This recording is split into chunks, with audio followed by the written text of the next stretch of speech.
Well, I do appreciate that each of you came out this evening, and I know it's not a very sexy topic to come out for. It's a emotional and touching topic to come out for, and I hope that throughout. I have a little bit of a frog in my throat. I'm sorry.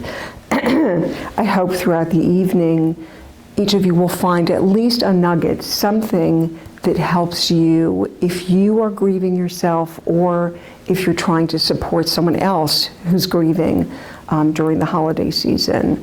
I would venture to say that all of us as adults have losses by the time we reach any of our ages, and that impacts us at this time of year in all ways.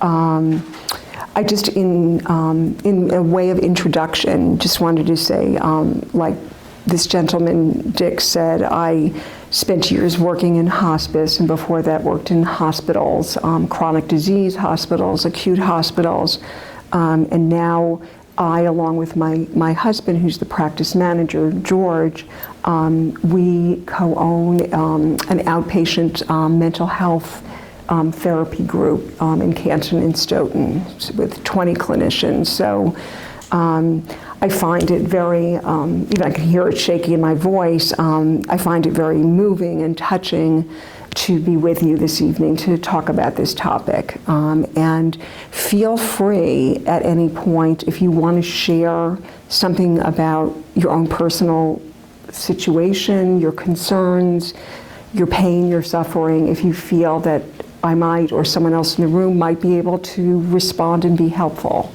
This isn't intended to be a lecture. You know, anytime you want to join in, please do. And again, thank you, and stop me at any time if you want me to respond to something. So I put this quote at the bottom, excuse me, I put this quote at the bottom of the cover page because I think not only is it an elegant quote by someone quite famous, but I think it speaks to the heart of the matter. Give sorrow words, the grief that does not speak whispers the ever-fraught heart and bids it break. That somehow or another, even William Shakespeare had some understanding that talking out our feelings of grief is somehow comforting.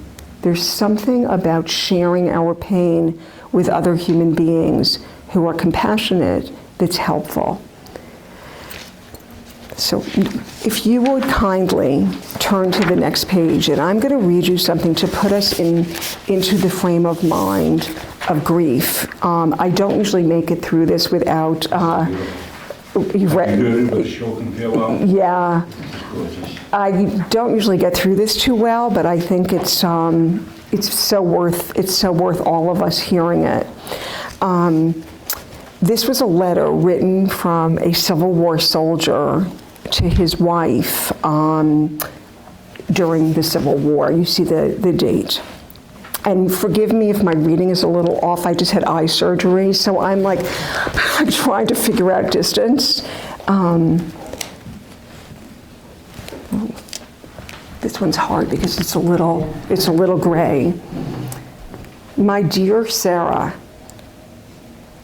the indications are very strong that we shall move in a few days, perhaps tomorrow. Lest, correct me if I'm reading it wrong, lest I should not be able to write again, I feel impelled to write a few lines that may fall under your eye when I shall be no more. I have no misgivings about or lack of confidence in the cause in which I am engaged, and my courage does not halt or falter. So I apologize for my eyes. I know how strongly American civilization now leans on the triumph of the government, and how great a debt we owe to those who went before us through the blood and sufferings of the revolution. And I am willing, perfectly willing, to lay down all my joys in this life to help maintain this government and to pay that debt. Sarah, my love for you is deathless. It seems to bind me with mighty cables that nothing but omnipotence could break. And yet my love of country comes over me like a strong wind and bears me unresistably on with all these chains in the battlefield. The memories of the blissful moments I have spent with you come creeping over me, and I feel most grateful to God and to you that I have enjoyed them for so long. And hard it is for me to give them up and burn to ashes the hopes of future years when, God willing, we might still have lived and loved together, and even our sons grown up to honorable manhood around us. I have, I know, but few and small claims upon divine providence, but something whispers to me, perhaps it is the wafted prayer of my little Edgar, that I shall return to my loved ones unharmed. If I do not, my dear Sarah, never forget how much I love you, and when my last breath escapes me on the battlefield, it will whisper your name. Forgive my many faults and the many pains I have caused you. How thoughtless and foolish I have oftentimes been. How gladly would I wash out with my tears every little spot upon your happiness. But oh, Sarah, if the dead can come back to this earth and flit unseen around those they loved, I shall always be near you, in the gladdest days and in the darkest nights, always, always. And if there be a soft breeze upon your cheek, it shall be my breath.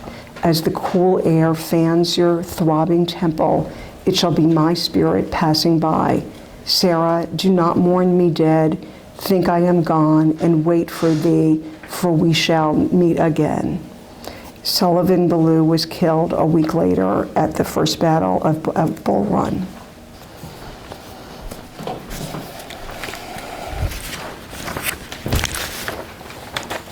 So not only is that, welcome by the way, I'm Cathy. Hi, and your name is? Anthony. Anthony, thank you for coming. Not only is that beautiful, but it's very sad. And I think that it's important for us to be able to label the feelings of grief and the deep sadness that people experience when they are grieving. So let's all look at the first page. There's one of 17. I'm not sure we're going to go through all of them, but I think... I'm sorry, it says page 3 on the bottom. Just so. Oh my goodness. My eyes are really challenged. So I want to go over this with you and give you a little explanation of each of these, because I think we throw around the term grief very willy-nilly, as if we all understand it and it's a simple concept and feeling. But in fact, it's very individual and it's very complex. So grief is the reaction to all kinds of losses: divorce, death, separation, losing a job, dislocation. People suffer a feeling of grief when they lose something that they love, something that's dear to them. And grief refers to the process of the experience of the loss. In a psychological way, it's your feelings and your thoughts. They're affected. You think, you pine, you yearn, you feel, you obsess. Socially, you're affected by grief. Your behavior is different. You're either, for instance, and we'll go over this later, if you've lost someone, you may find yourself feeling withdrawn, thinking, I'm not as inclined to go out and sit with people who are laughing. I don't want to go back to my bridge group. I'm not up for it. A lot of times people feel a sense of withdrawal. Or they may feel, I can't sit still. I can't be alone with this pain. And they're scheduling things up and down, right and left, where they used to be someone who was, content to sit home alone. So your thoughts, your feelings, your behaviors, and physically your health are all affected. We all know stress can give you a headache or a stomach ache. Anxiety can make your chest feel heavy. Grief, you can feel it in your body. And everyone differently, but I think if each of you think of times at which you have felt loss and sadness, you can even locate somewhere where you think you feel it or felt it, like here, where your pulses are. Grief is a natural and expected reaction to loss. As a therapist, I can tell you probably the most common question ever asked to me by people who are grieving is, when is this going to get over with? When will this stop? How long does this go on? And it's almost as if it's scary because it's so painful. But it is a process. It takes time. There is no, we live in a world, right, where things are so automated. You want a lunch, you go through a drive-through and they hand you your lunch. You can use a microwave, you can use your cell phone, you can use your clicker for TV. But the human heart doesn't work that way. The human heart processes feelings and they flow through us and they're like waves, and sometimes the waves make us fall down and sometimes they just make us wobbly. But it's natural, and I think if you feel at all frightened by your grief, it's important to remember this is natural. This is how we humans go through the feelings of grief. And it allows you time to express your thoughts and feelings. It gives you a period that you yourself can acknowledge, I'm grieving. I know what I'm going through. And it's unique. There is no set formula. Like I said, people behave differently, people feel differently. Each of you are different. Each of you had different relationships with the people you've lost. So grief is very unique. And grief is continually changing. Like I just said, it's often described as wave-like, and people will say, I thought I was doing so well. And then I heard a song and I was in bed the whole next day crying. That's a very typical piece of the grief process. It doesn't mean you've regressed and you're back where you started the day you lost someone. It means that you're still processing these feelings.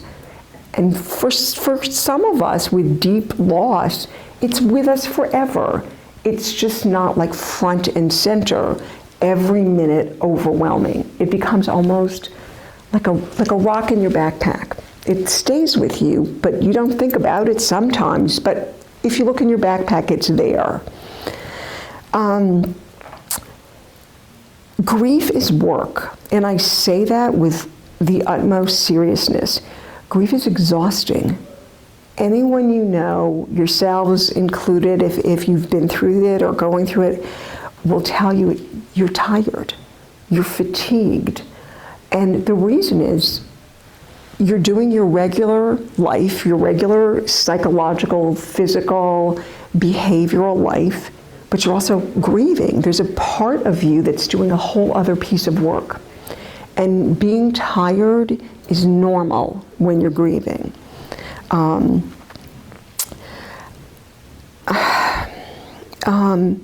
The process of grief gives you also time to adapt, to reinvent, to figure out what's new, what's changed, what's different. So though you like to rush through it, the time really is nature's way of saying, take this time to figure things out. Life's different now. Sometimes it's so much so that it's identity. I will have, and there are tissues if anyone needs at any point, someone may say to me, I was a mother, and loses a child and says, am I still a mother? Right? A deep, deep question of identity. Someone loses a spouse and says, am I no longer a wife? That's how I understood myself. So just as two little examples, but I think that it's an identity crisis of thoughts that grief gives us a chance to process. The grief process helps you to relate to the experience of the death to a context of a new meaning in your life. life will move forward. It will have new firsts, new adventures, new things that have not happened. Does anyone, before I go to any next page, if anyone wants to comment, share anything, question, please feel free to do that. Yes. My problem is my sister that passed. She's from Florida, so I couldn't be there. I have a rare brain condition and I can't fly or anything.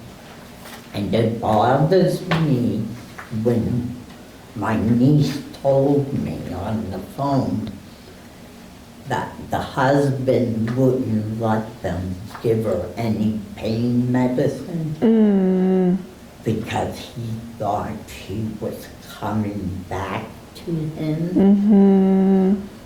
And I got so angry. Right. You want it. I'm still angry because the husband wasn't an abuser anyway. And you wanted your sister's pain to be managed. And they said there was nothing I could do. The niece did. But the day she died, I called the hospital.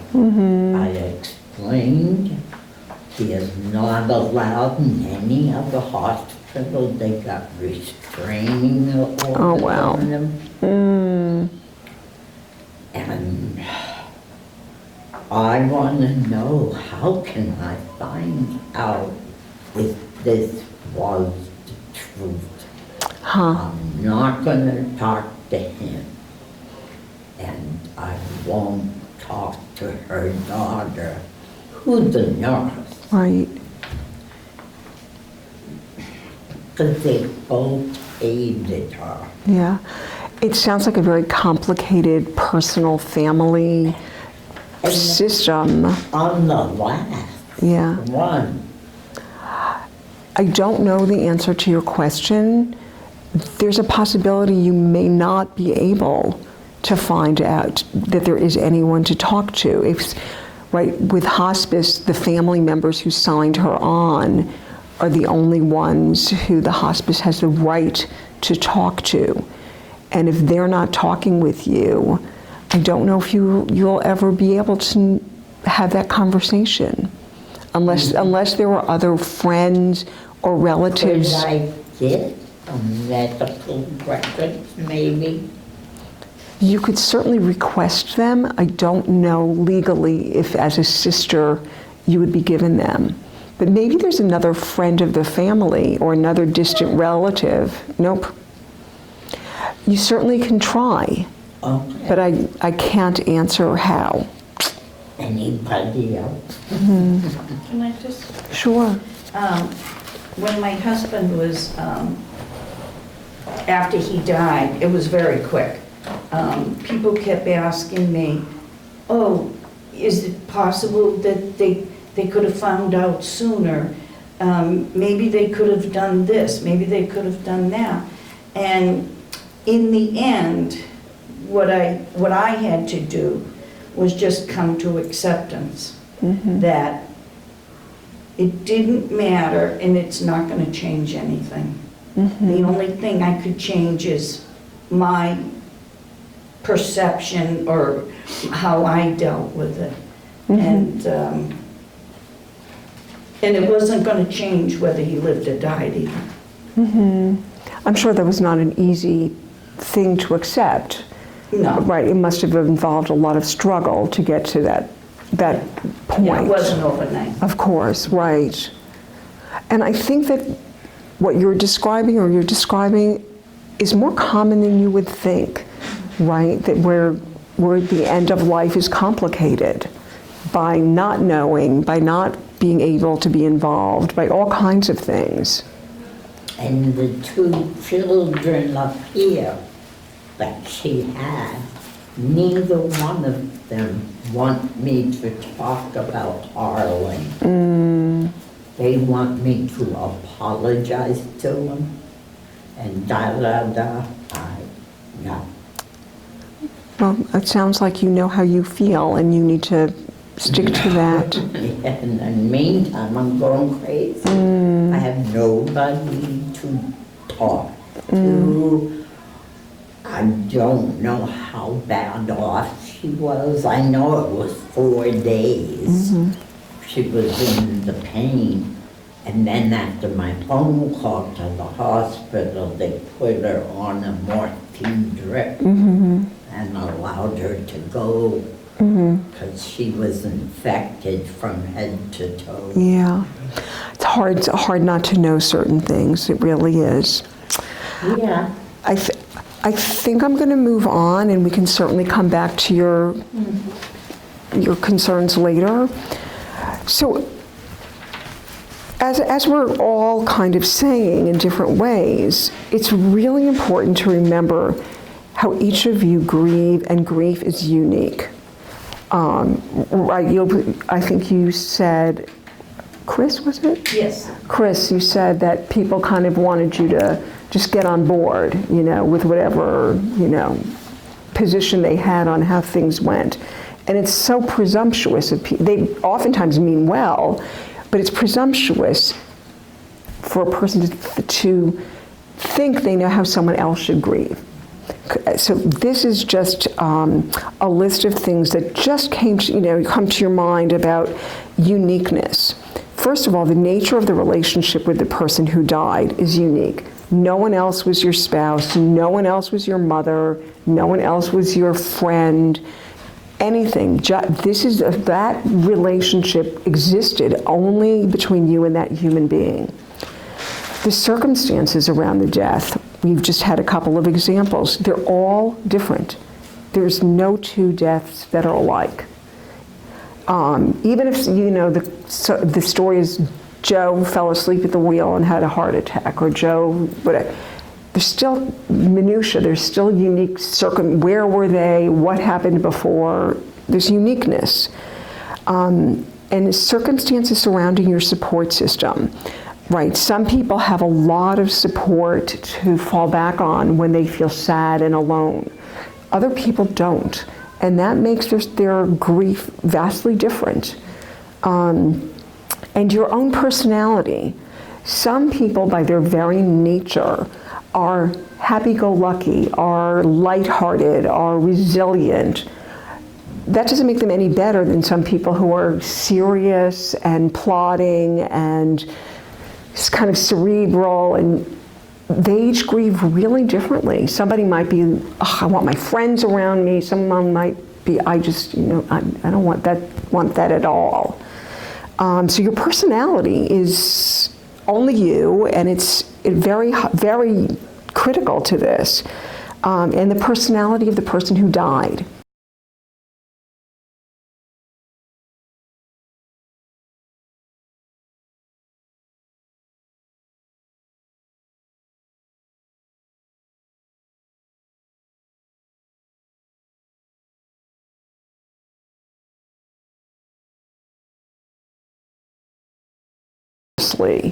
And they need to be respected, especially if they're different than your own, because we all have a tendency to feel that our feelings are the true feelings.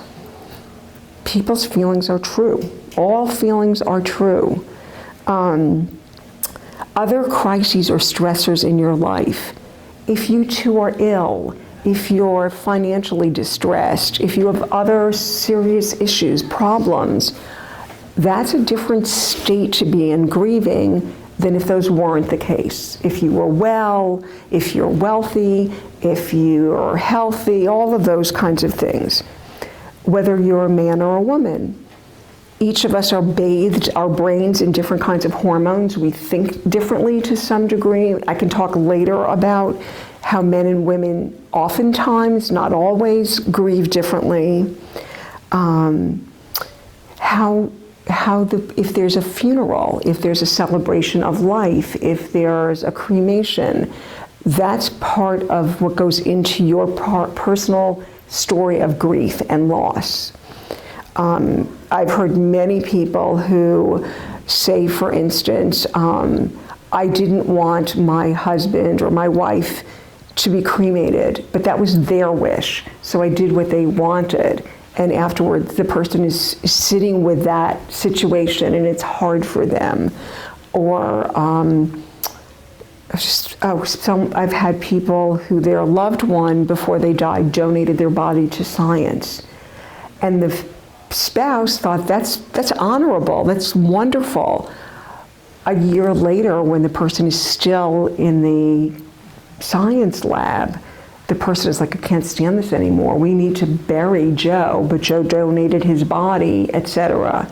So these kinds of circumstances are unique and powerful, and any other unique influences on grief. Feel free again, interrupt.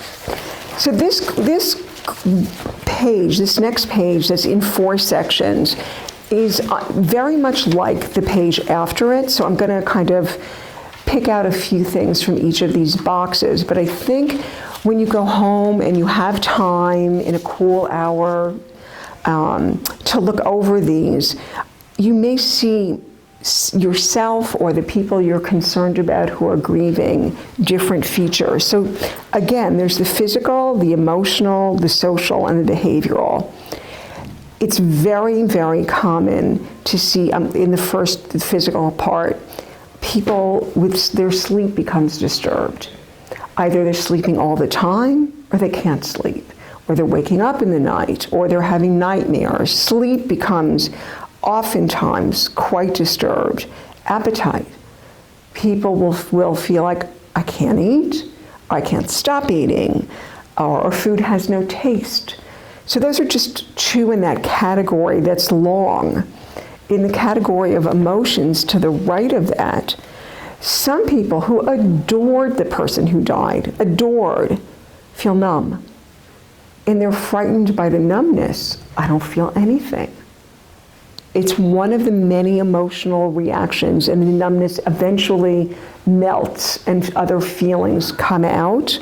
People can feel guilty. We all never get it all right, and we all feel regret, and at times of loss, it can be powerful and vulnerable. Even if you're, Arnold Schwarzenegger and a Hulk, this isn't the vulnerability of being physically powerful. People feel existentially vulnerable. They feel scared. They just have a sense of fear, and it's very, very normal, and it does dissipate with time. But I bring it up because it's something, my experience as a clinician is commonly people will express to me this feeling of, I feel so vulnerable, I feel so scared. Some of it is based on, I always used to go here with my person, or they drove, or they took care of this, or some of it's very actual, but a lot of it is just very emotional, and it dissipates with time. In the social section on the bottom left, I was talking a little bit earlier about being withdrawn or overly active, but also there can be just like an oversensitivity, kind of anything anyone says is wrong, and that's just how it feels. That's okay. That's okay. And in the behavioral one, I think I'm going to read a couple of these because they're common, and they often feel very hard to hold. People get very forgetful because your mind is preoccupied with this grief. I tell people all the time, be careful. Research shows when you're grieving, you're more likely to have an accident, to fall down the stairs, to have a car accident, to cut yourself when you're chopping tomatoes, just because you're so distracted. So be extra careful. And that's included in that is a sense of forgetfulness. Just sort of your mind is so preoccupied. Oftentimes people search for the deceased. People will say, when I drive, I look in car windows just to see if I see Mary, that kind of thing. Even though they know it's not a logical thing, it's a compulsion, it's a feeling, a need. People dream a lot about the deceased, or people crave to dream about the deceased and keep thinking, when will that person come into my dreams? Sometimes people will feel that the loved one is present. I hear that all the time, all the time. Wandering aimlessly. I can just remember when my mother called me when I was in graduate school, I don't know, 30 years ago or whatever, and said that my grandmother, I was in Boston, that my grandmother in New York had died, and she said, pack up, get in your car, and meet us in New York. And I heard her, hung up the phone, and drove to work. And it took me, like, I don't know, some length of time to even realize I was all confused. You can really be disoriented from it. Oftentimes people try not to talk about loss in order to help others feel comfortable around them. I don't want to be a downer. I don't want to keep talking about Joe. People aren't asking me anymore. I shouldn't talk. That can become an issue. And I think it's very individual who you say what to when, but it's not uncommon that people feel very inhibited to talk about their sadness. On the other hand, people can feel a need to retell the story over and over and over. And I can tell you I have some perfectly mentally, emotionally healthy people who I see as their therapist who've lost someone, and for a few years, they are telling me the circumstances of the death very, very often. It's working it out, it's accepting it, it's unloading it, and that's normal. We live in a society, right, that people are said, it's basically have a drink and talk about the weather, This is the real stuff. This is the real stuff. So on the next page, again, the quadrants are there, and I would just have you look at emotionally, it's virtually everything, right? It's sad, it's angry, it's anxious, it's lonely, fearful, can be a relief. You may have adored this person, but the relationship was complicated, and there was a part of it that you're relieved is gone. And that can feel very guilty or confusing. You can also feel relief if they were suffering. But relief can be a very tricky feeling. Nobody wants to say out loud, oh, my mother was so difficult, I'm relieved she's gone. But it can be a true feeling for someone who had a very disturbed and abusive, let's say, mother. So it's like, well, how does that person have an opportunity to talk about that without judgment?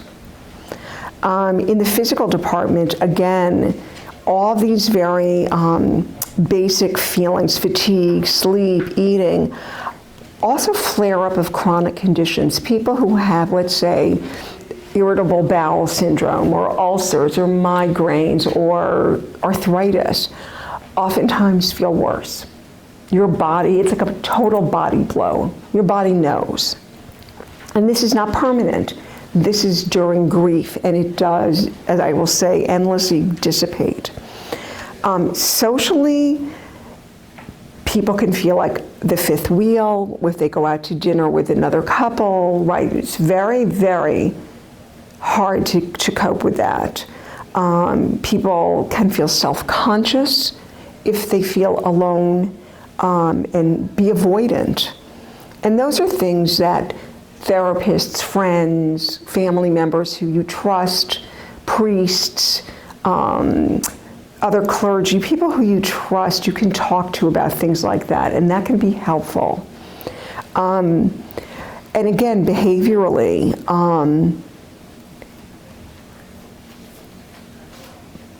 having to learn new skills. I'll just pull that one out, right?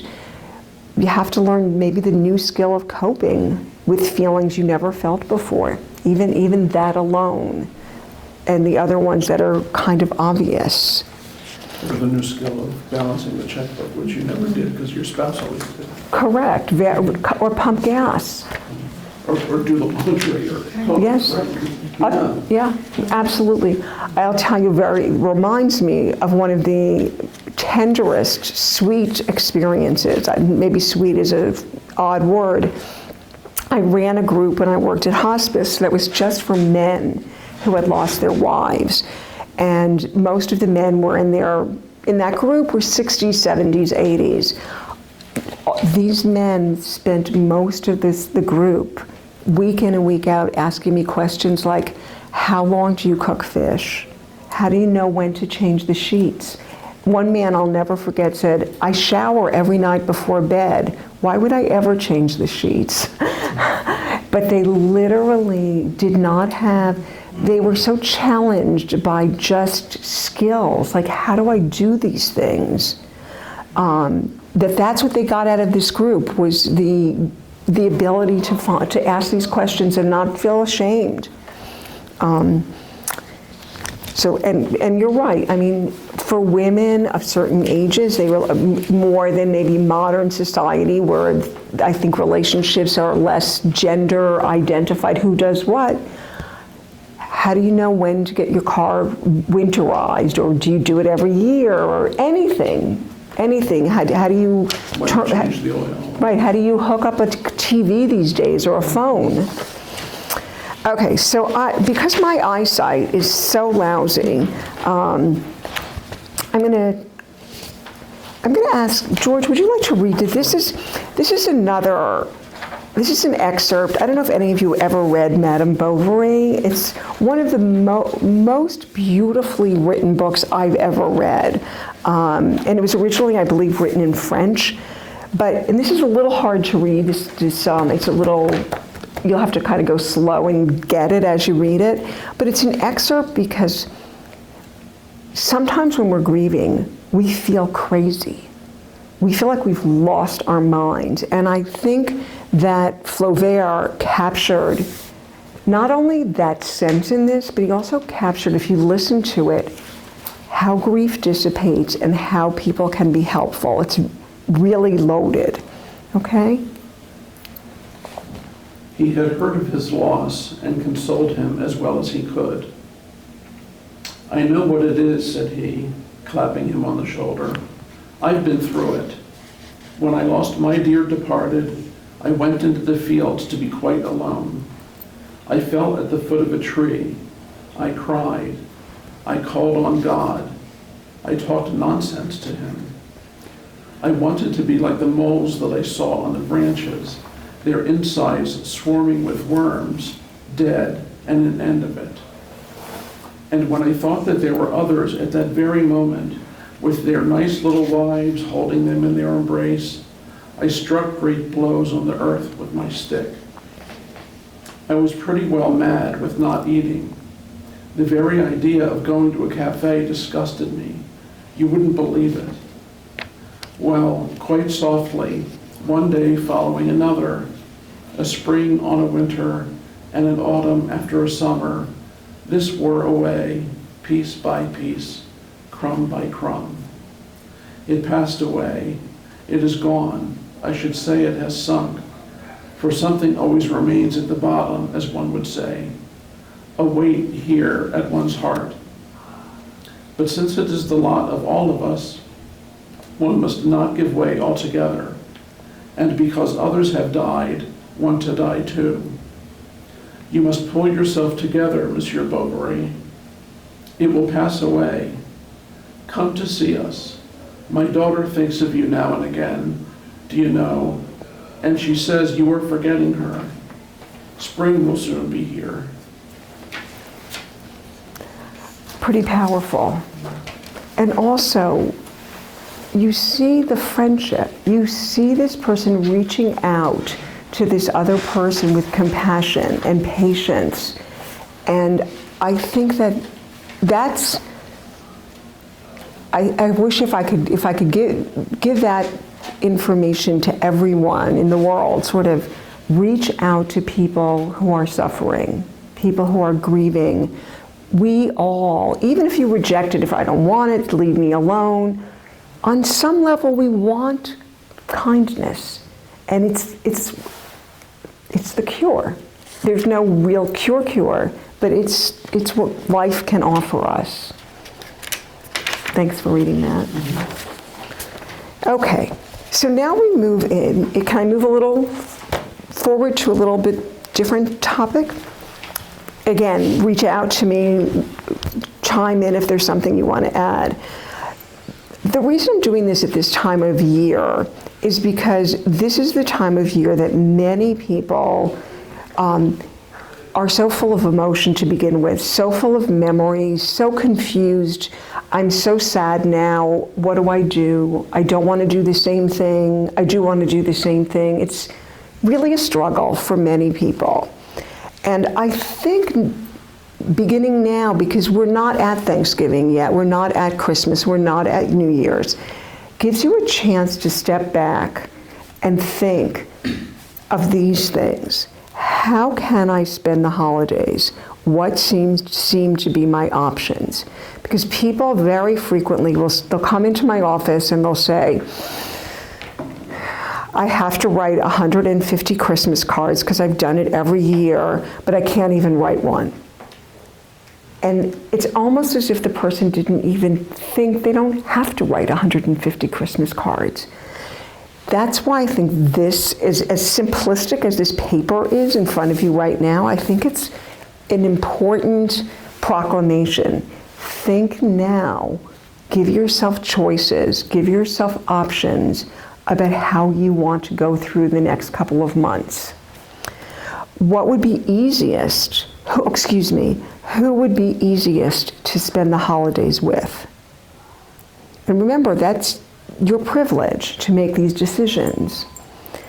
What traditions do I enjoy about the holidays? Right? Did this woman really want to write those Christmas cards anyhow, or was that just, an obligation? What traditions do I want to keep? And some people will, I'll say something after, how would my loved one have liked me to celebrate the holidays? That's a good question to ask, I think. And what tradition might I start to memorialize my loved one? People, right, again, it's unique. I know people who will say, I can't bear Thanksgiving. John died right before Thanksgiving. I can't bear it. Every year now, that week of Thanksgiving, I go to Florida and take my kids to Disney World. We skip Thanksgiving like it doesn't happen. Other people will say, we gather round, we light a special candle for Jimmy. We all, in advance, write an essay or a piece of poetry we bring, and before the meal, we light a candle and we recite something. And everything and anything in between. But I think it's very fair to yourselves to think, I can construct to some degree what I want to do or don't want to do for the holiday, especially if you're tired from being grief-stricken and everyone expects you're the one who always makes the cookies. Well, maybe this is the year you don't. You're not, what's the word, demanded of to do what's too much for you or what you don't want to do. And this is not, like this holiday season will be different than next holiday season. But you're entitled, give yourself the right to make decisions. So this is another level of what we're talking about now.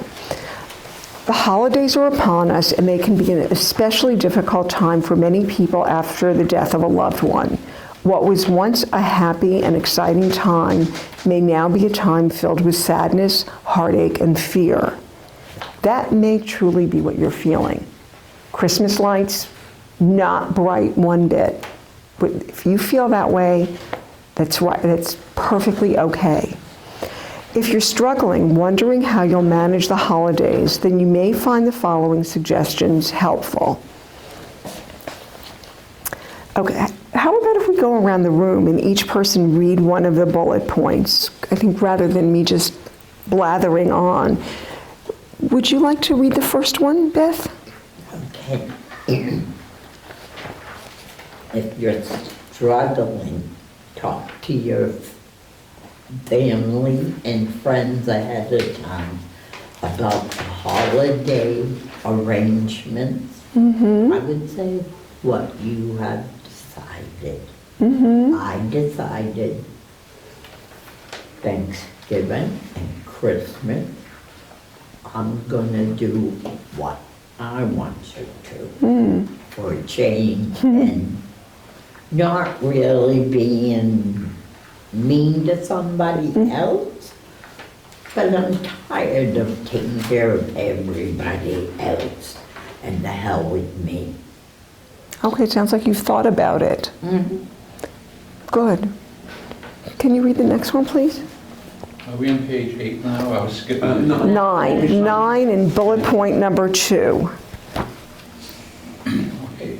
Confide in someone who will let you say the words that are bottled up inside you. A family member, a friend, a clergy person, a counselor. And I do think that's important, right? You don't just have to act through the whole holidays and perform as if all is well. Find a confidant, someone you can talk to. Can you kindly read next? Make some changes if you think that would be easier. Truly, it's okay to make things easier, especially for people who don't usually allow themselves to make things easier. A lot of us are at fault for that. It's okay.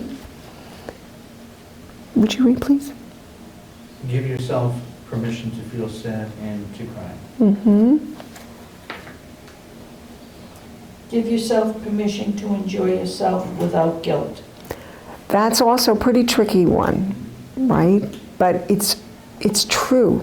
You can also be happy. You can have fun. Lower your expectations about what needs to be done.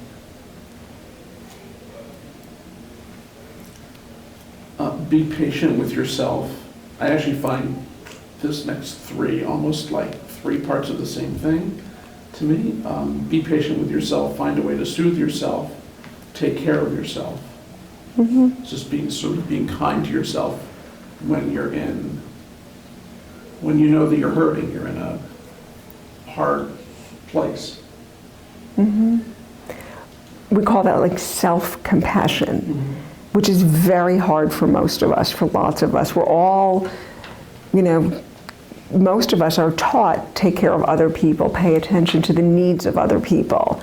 But there are times when taking care of your own needs is really front and center and fair. I'll just read the last 3. Be assertive. If you don't want to do something, say so. You can be gentle about it, you can be sweet about it, you can say it in an endearing way, but you can decline an invitation, you can ask for an invitation.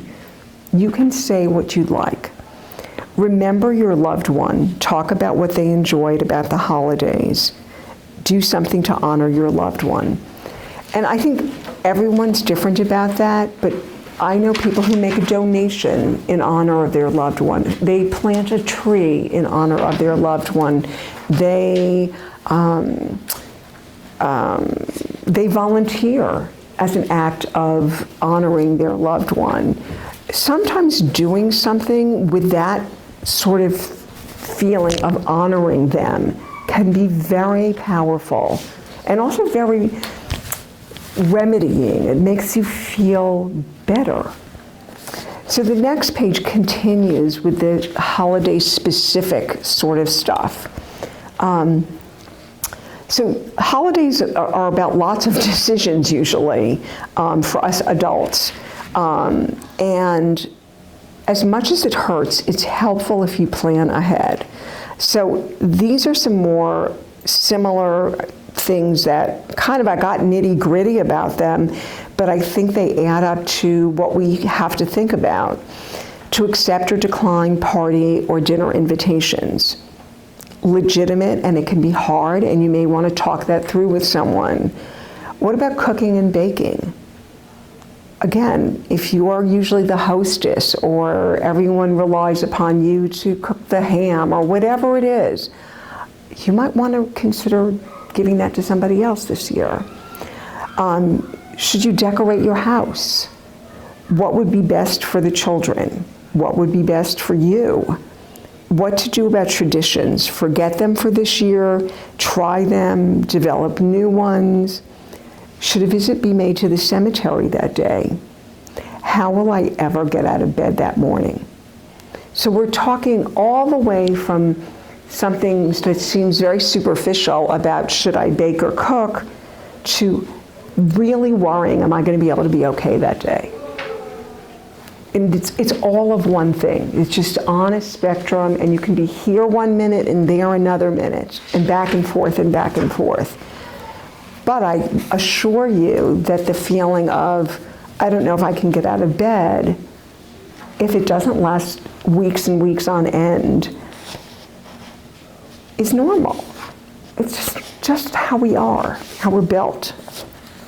So the next one is a little bit of a chart you can take home with you, and to help you maybe think through these things. There's a room at the bottom you can add others to, but I tried to think of tasks that people have around the holidays, exchanging gifts, sending cards, attending certain religious services, and then I have paragraphs here, or what do you call it, columns. First of all, think about, did you enjoy doing this? Right? Back before you had this loss, did you like going or not? Are you doing this, are you up to doing it this year the same way? Would you like to do it, but with changes, and what type of changes? This is not at all a bad idea to think about, even beyond the holidays, with a lot of things in life. I think it's right. Oftentimes we act in ways because we're accustomed to, it's expected of us. We'd be ashamed if we didn't do, but we have a right to think about these things and make choices. Okay? Okay, so this next page is something that is included for those who are grieving or those who are trying to help someone who's grieving.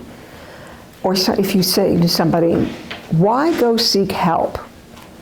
What's the goal of it? What will happen? What do you hope for? So the first thing is, it increases the reality of the loss and work through the denial. There's part of all of us. You know how when you pick up the phone and you get bad news, what's the first thing people say? Anybody jump at that? Oh no. I can't believe that. Right. Oh no, I can't believe it. No, not really. That's denial. That's what our minds do to protect us. It's for some people, the reality of the loss, I must tell you, can take a very long time. And I have clients who the spouse died or the child died. I'm thinking of specific cases a couple of years ago, and they will still say, it's still not real. I still am trying to remember the day the doctor gave us that diagnosis, let alone that the person died 7 months later. And sometimes what I think happens when the loss occurs, the mind, this denial piece, kind of freezes us. And sometimes what people will say is a year later, they'll come to me and be, Cathy, I feel worse now than I felt a year ago. Am I going to lose my mind? And I think what happens is you're frozen to a certain degree for a while. And then you start to defrost because your mind kind of knows you can handle it, even though you don't feel like you can, and the feelings surface. So don't be frightened if down the road you have tougher patches. I think it's because your mind knows you can take it and it's still working it out. The goal of care, sort of like that Shakespearean quote in the beginning, is to give you an opportunity to express your pain, sadness, and fears. Really those deep, deep feelings, find words for them. And all the what ifs, like you started out, you spoke earlier, what if only, people were saying to you about, you knew or you didn't know or this or that. And I think we all live, even in the most perfect of situations, with what if. What if we had eaten less McDonald's? What if we had spent more time by the seashore and breathed in good air? What if, and you can go on endlessly, what if I had been nicer? What if we had gone sooner to Dana-Farber? Everyone lives with what ifs. And if you take that as a matter of true fact, it may help you with your own what ifs. Nobody gets out without any what ifs. Care, the kind of care we're talking about for someone who's grieving, allows and validates an element of depression. And of course, if it's too severe, if it's disabling, it needs to be treated. But there's the feelings of depression, that the world is colorless, that it's sad, that you're downcast and things are tasteless. That comes with this. It gets better, but it's part of it. And to help find, and this sounds corny, and I'm the least corny person probably I think I know, I don't know, but help find a good bye and learn to live without the one you lost. To somehow or another put to rest as many of those what ifs as you can. Use the word acceptance earlier. To somehow or another, this is one of the goals, to be able to accept it happened, it is what it is, and to learn to live with it in a way that isn't as tormenting. And I'm not saying that any of this is easy work. Trust me, this is hard work. So this is, if you were to be the person helping someone else who's grieving, these are some suggestions.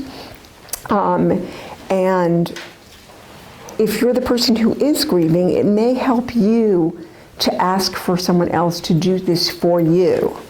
So we're going to go around the room again and read these. And George, why don't you start this way and we'll read them? Listen in a supportive manner to individuals' concerns. And I may, sorry to interrupt the flow, that's probably the best thing you can do for anyone is listen. Just listen kindly. Just listen with your heart. Help the person in most cases to recognize that their emotional reactions are natural, normal, and to be expected. Help individuals to understand and recognize the wide range of reactions to death, such as numbness, frustration, confusion, anger, anxiety, sadness, and feelings of helplessness. And that's really important. I can just say from the side of, again, as a clinician, people will often say, my kids want me to be over this already. My kids are tired of me being so anxious all the time, to use one of them. Those adult kids need to kind of get on board if they can. This person's feeling these feelings, and it takes time. It's normal. And the helping is to be able to say to that person, it's okay to feel anxious. It's okay, it's normal. It's going to take time. It's okay, you don't have to rush out of that feeling for my sake, or even for your sake, right? We all wish no one felt pain who we care about. But when they do feel pain, it's important to just honor it. Assist individuals to draw on their own strengths and develop healthy coping mechanisms that permit them to gradually resume their pre-bereavement level of functioning.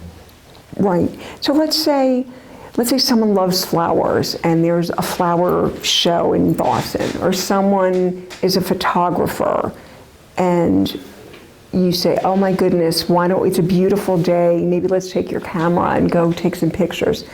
Trying to think of what does this person like to do? What do they do? What makes them happy? They may decline and decline and decline until they're ready, but they also at some point may kind of grab onto your hand and say, you know what?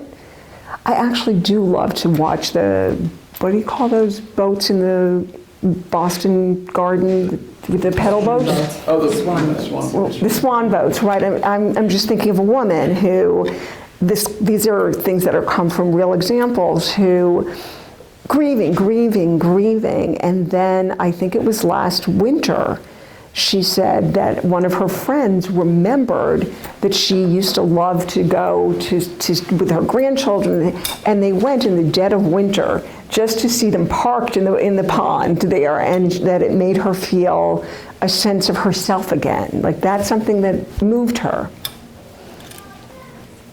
Sensitively and caringly help individuals to grieve their losses in their own unique ways.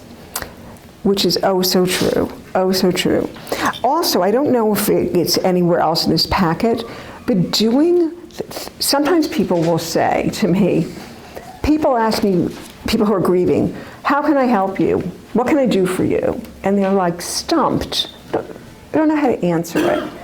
Sometimes doing very practical things for people without even asking, raking their leaves, buying them a bag of groceries, picking up, saying, I'm going to the dry cleaners, picking up their dry cleaning, running an errand for them, lightening their load, can feel so supportive, so kind, and so helpful.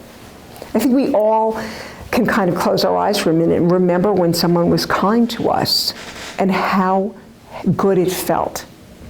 Just doing something so simple. I'm remembering having surgery, and when my husband had to go back to work and the kids were at school, a friend was in my house vacuuming my living room for me because I had back surgery, so I couldn't. And I remember being tearful out of appreciation. It was just so kind. So those sorts of things mean a hell of a lot. So the heart of grief counseling, if you're being counselor to a friend or hoping to get counseling from a friend, is validation that what you feel and what you're going through are real and okay. Grieving individuals need reassurance that what they are experiencing is normal. And if you question whether it's normal, and we'll get into that later, it's always wise to ask to see a professional if you're concerned. Has my grief become depression? Has my level of anxiety become debilitating? We can talk later about that. But in general, if you're just going through these normal levels of things, they're part of it. So this is a Chinese proverb. I don't know where or when I saw it, but I thought, boy, they got it right. Suppression, meaning putting your feelings down, shutting them down deep down in there, leads to momentary relief. I'm not thinking about it. I'm talking about when I was driving, I went on exit 14 and I went on exit 13 and I stopped at the hot shops and this and that, as opposed to I was on my way to a funeral and I was really sad. Suppression is momentary relief and permanent pain. If you just push it down, it doesn't disappear, it stays in there. Feeling, on the other hand, being sad, shedding tears, don't cry when you're driving, pull over, but crying and feeling sad at the moment is painful, but it leads to permanent relief. So that's a wise and true, and permanent relief, again, does not mean you ever stop missing someone or you stop feeling a piece of your heart is a bit broken. But it means that it no longer is everything or ruling your days. This is mostly for therapists, this page of contrasting grief and trauma. But I'm just since we have the time, I'm just going to briefly go over it with you. A traumatic event, and the death can be a traumatic event. A terrible car accident.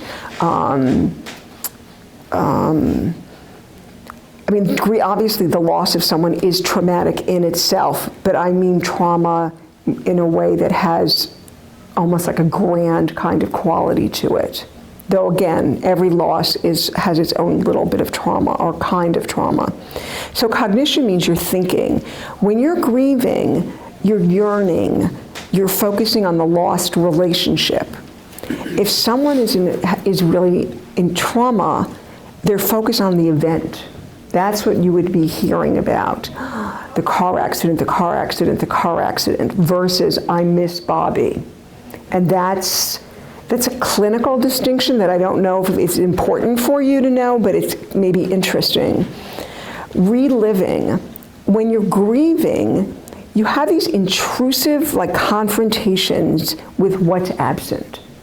You miss this person, you miss eating dinner with them, you miss going to the park with your best friend and, talking about the grandchildren.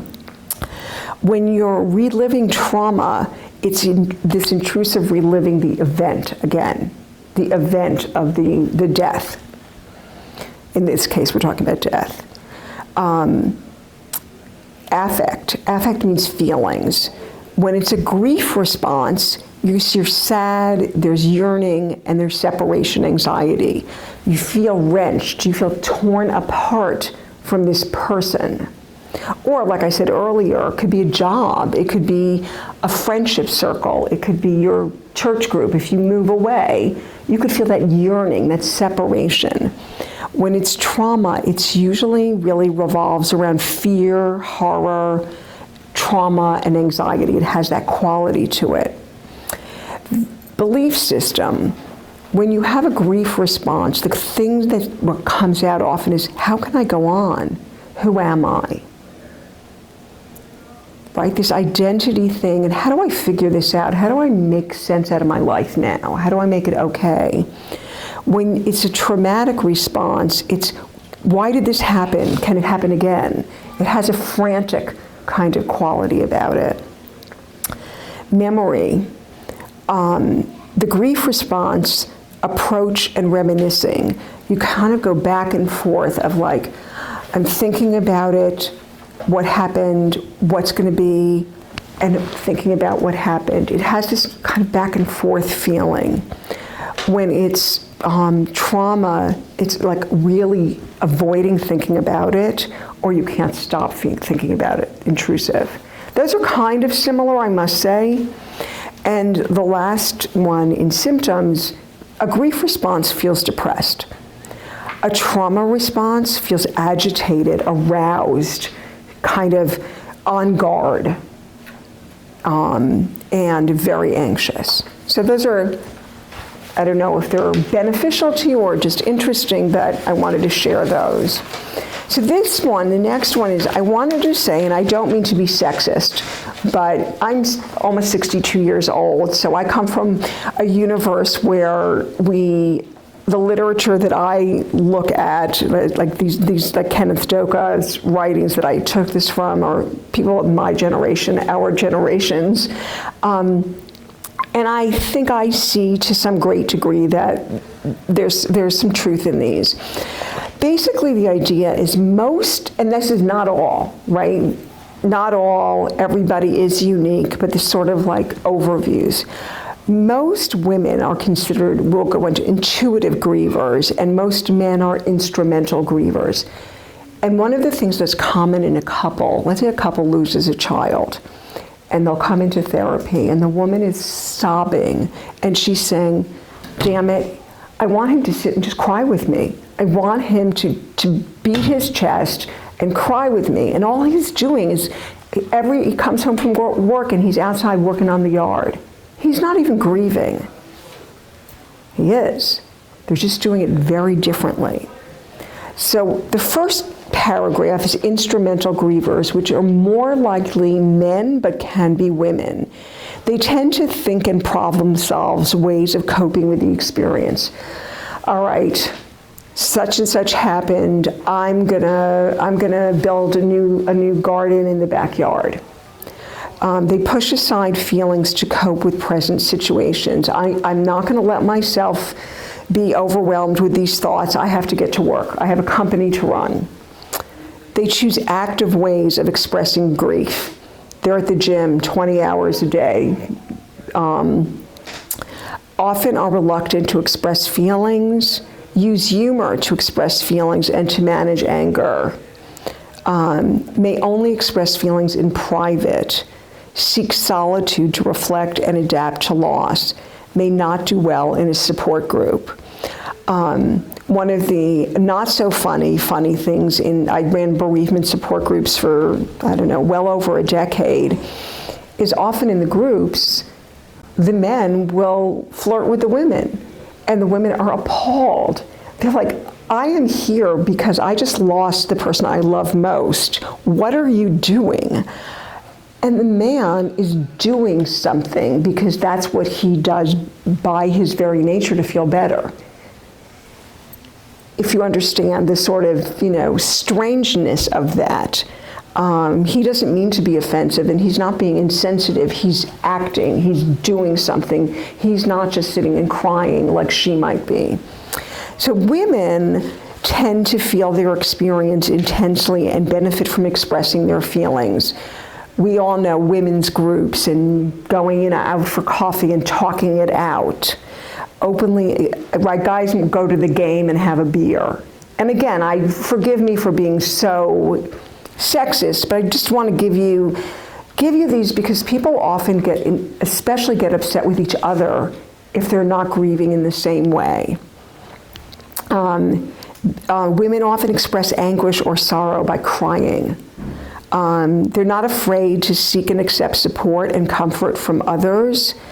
They're more patient than men usually to feel pain.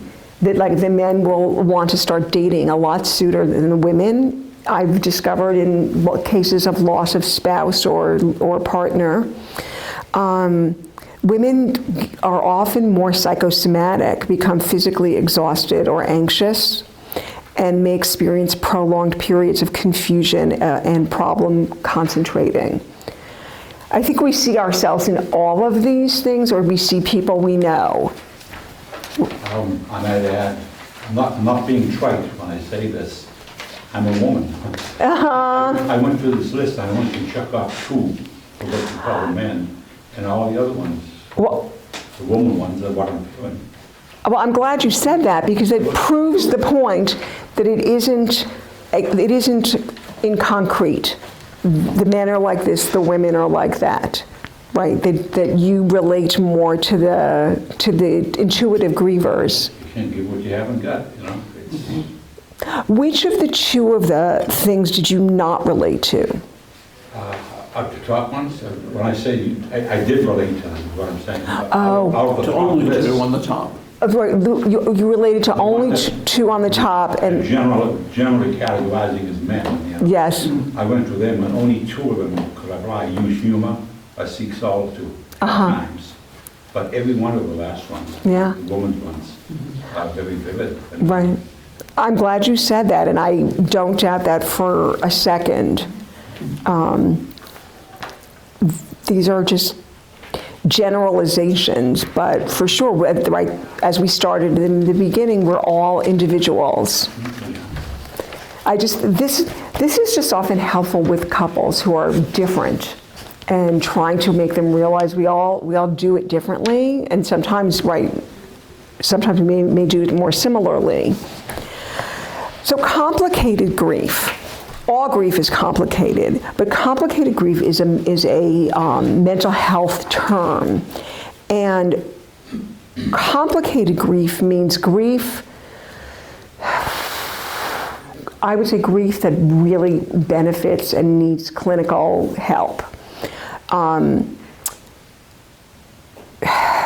So the issue with this is intensity and duration. If I meet someone who says to me, my boyfriend died 5 years ago and I still have his toothbrush out, I still have his dirty clothes he wore that day on the floor where he left them. I go into that area of the room every day and sit for 3 hours, and this is years later. That's complicated grief. So if you understand what I mean, intensity and duration. If someone says to me, I saved all my husband's sweatshirts and I saved all of his neckties and I put them in a certain corner of the armoire, and it's 3 years later, and they say, I look at it for a minute every day and it brings me happiness, that's fine. It's intensity and duration kind of thing. I'm trying to think, if anyone ever has any self-destructive impulses, that requires professional assistance. If people become phobic or scared and they really can't kind of function properly, that also. And the possessions intact is that example, like people who will not touch or move anything, everything for years. That to me says they could benefit from some help. But it is not uncommon that people will keep clothing, keep objects, some things, many things, and they're part of them. And that's fine. It's fine.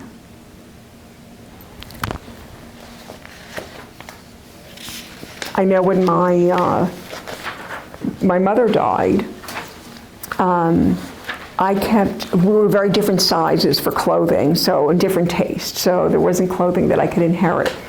But I kept all her scarves, and every day, for the longest time, I would go in just to smell them, just to smell her perfume and the way she smelled. And I remember the day that it wasn't there anymore, and it was so sad for me. But things like that people do, we're animals, those things are deep. You see, I think we are actually at the end of the prepared talk. We have 15 minutes left, and I'm wondering if anybody is sitting here thinking about something that they might like to share or ask.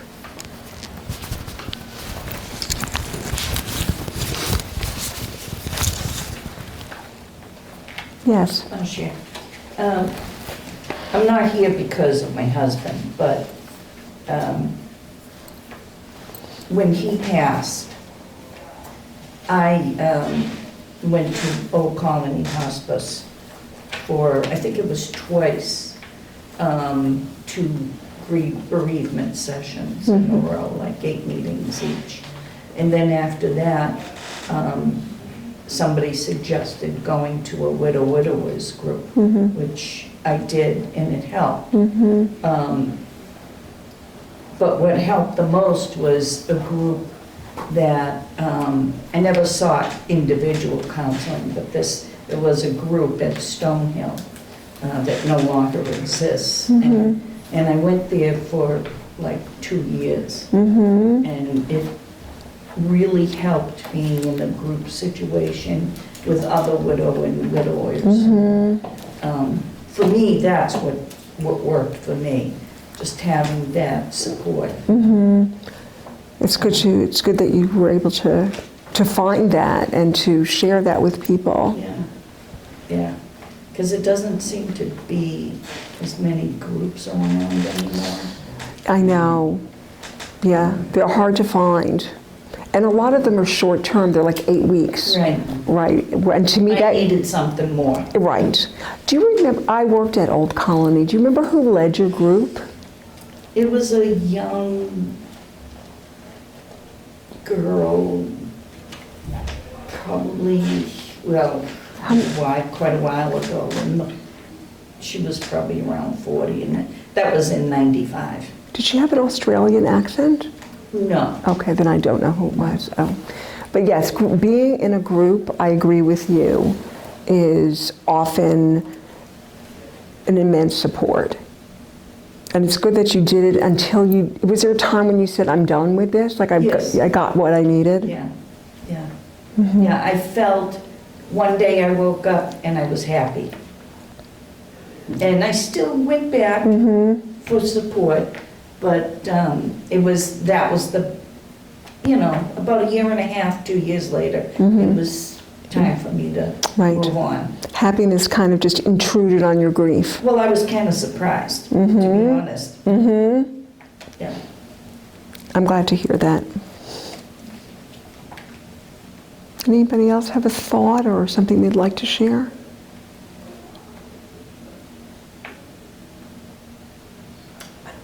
I was at my doctor's the other day, and I broke down crying and everything, and she said, you have to try to not do that because of all my medical conditions. But I told her, I said, it feels good to cry and get it out. Very much. Yes, I think. Maybe I'm in more pain and this and that, and the other people that I know up here, they're all sick. I got sick too, and I think that's another side effect of grief, is your immune system's way down. For sure. And yes, you're right. I'm sure your doctor was being protective, but shedding tears with someone who's compassionate and listening, or shedding them alone, is kind of why we have tear ducts. We're built this way to do this. It feels good to get it out. It does. Tears are good. If you're crying 24 hours a day, 7 days a week, I would disagree, but tears are good. It's new to me. But I can't sleep. But when I can't sleep, I think. When I think, I think of my wife. And when I think of her, I cry. But that's all right. I know I'm not eating right, so I get on to Good Days Restaurant, West Bridgewater, to get some protein and some vegetables. And I go out of a turkey dinner, and I sit there and I start eating it. I get about a third of the way through it. Something's wrong, she's not there. You get to be able to go, but tears are good. I don't apologize for one tear that I should have. You've earned the right. Well, yeah, Right, loving someone, you earn the right to cry over them. There's nothing shameful about it. 6 years and 2 days, She probably was part of taking care of your husband, who was 95. It's about when my wife was a hospice nurse there, about that same time frame, but she loved it. And we were sort of comfortable with death. Comfortable in the sense of accepting the reality of it. But it doesn't mean you take it lightly and don't realize that there's a lot of pain. Marilyn used to go to every funeral. All the people she went at the end, the last 3 or 4 days, a week of their life, and you get attached to them. She'd go to the funeral. She knew what every funeral bar was on the South Shore. I would drive it. But anyhow, what I'm saying is tears are good. And there's nothing, this is good. And it's so respectable, and it's a privilege to feel that someone loved you and loves you that much. And it's unexpected. You never know what's coming. Right. It's just something triggers it. Yes. I was in the dentist today, and we start having a conversation. And, Yep. but it's very unexpected, and we have 3 daughters who are very supportive. But tears are good, is what I'm trying to say here. And you're correct. I would say grief is predictably unpredictable. Like you can be sure you don't know, you think you're having a great day, and bammo, something just touches your heart. I had to go back in the hospital for about 4 days, a short while ago, and good Samaritan. She was a brave girl, but I'm a good Samaritan. can't even remember why I was there. My brain is mushing up. I thought I was having a stroke, lip and numbness, and so they had to keep me for a few days. Nurses, aides would come into the room. They said, "Oh, I remember you. I took care of you." No, you took care of my wife, and I was with her. So they recognized us on the cardiac floor. But just nothing simple things, just trigger something. Yep. And I think I'm where I should be. I don't know. It was October 7th, so it's very recent. Oh, very recent. I think I'm where I should be. I'm so sorry. That is so recent. Thank you for that. How do you judge whether you're progressing or not progressing? But It sounds like you're doing... I'm not ashamed of... No, no. Not at all. Your feelings sound very loving. It's so she's my honey. Yeah. In fact, there's some people in the hospital said, you used to call her your honey. Well, I did. And it's a compliment, In any event, enough of that. But, No, thank you. Thank you. Tears are good. Thank you. Anyone else? Well, I think I'm just going to say thank you to all of you for coming out tonight and bearing with any of the repetitiousness of this. But I want to thank you, and I also, if you're grieving, any of you, that you have my sympathy, and I hope that you find friends and family and the kind of people around you to help you through this hard time, and that you do find joy in the holiday season in your own way. I also I put our business cards here. We have, like I said, there are 20 therapists who work in our practice in Canton and Stoughton. If you or anyone you know you think would benefit from some kind of counseling support, just have them call. We'd be happy to be helpful. Thank you very much, and thank you for participating. I appreciate all the openness.